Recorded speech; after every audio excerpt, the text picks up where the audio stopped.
नाशिक जिल्ह्यातील अण्णासाहेब मोरे यांच्या दिंडोरीच्या आश्रमात खंडणीत फरार असलेला आरोपी आणि मोक्यामध्ये आरोपी जो आता पोलीस कस्टडीत आहे तो वाल्मिक कराड आणि विष्णू चाटे हे दोघंही 15 आणि 16 डिसेंबर रोजी दिंडोरीच्या आश्रमात मुक्कामाला होते असं मी स्टेटमेंट केलेलं होतं। आश्रमातून असं सांगण्यात आलेलं आहे की 16 डिसेंबर रोजी तो लाखो भाविकांबरोबरच दर्शनाला आलेला होता। आम्हाला माहित नाही, परंतु मला स्पष्टपणे हे सांगायचं आहे की आश्रमातील हे जे कोणी आबासाहेब मोरे आणि त्यांची टीम पूर्णपणे खोटी उत्तरं देत आहे। 15 तारखेला आणि 16 तारखेला वाल्मिक कराडने त्या आश्रमामध्ये मुक्काम केलेला आहे।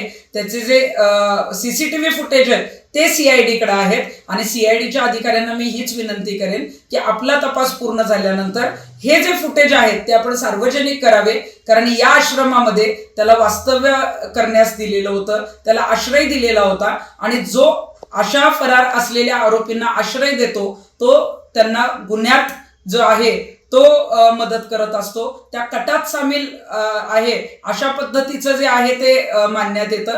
त्यामुळं मोरे कुटुंबीय आणि वाल्मिक कराड त्याची पत्नी यांचे 13 डिसेंबर ते 17 डिसेंबर पर्यंत CDR सुद्धा तपासावेत, त्यांची चौकशी करण्यात यावी आणि आश्रमावर आणि हे जे मोरे आहेत त्यांनी जाणून बुजून त्याला जो आहे तो आश्रय दिलेला होता, त्याला मुक्कामाच ठेवलेलं होतं, हे याच्या संदर्भामध्ये तातडीनं जे आहे ते पोलीस अधिकाऱ्यांनी कारवाई करणं गरजेचं आहे। राज्यात पोलिसांना पाहिजे असलेली व्यक्ती ज्याच्या विरोधात लाखो लोक रस्त्यावर उतरले होते ते लाखो लोकांमध्ये दर्शनाला जातील का?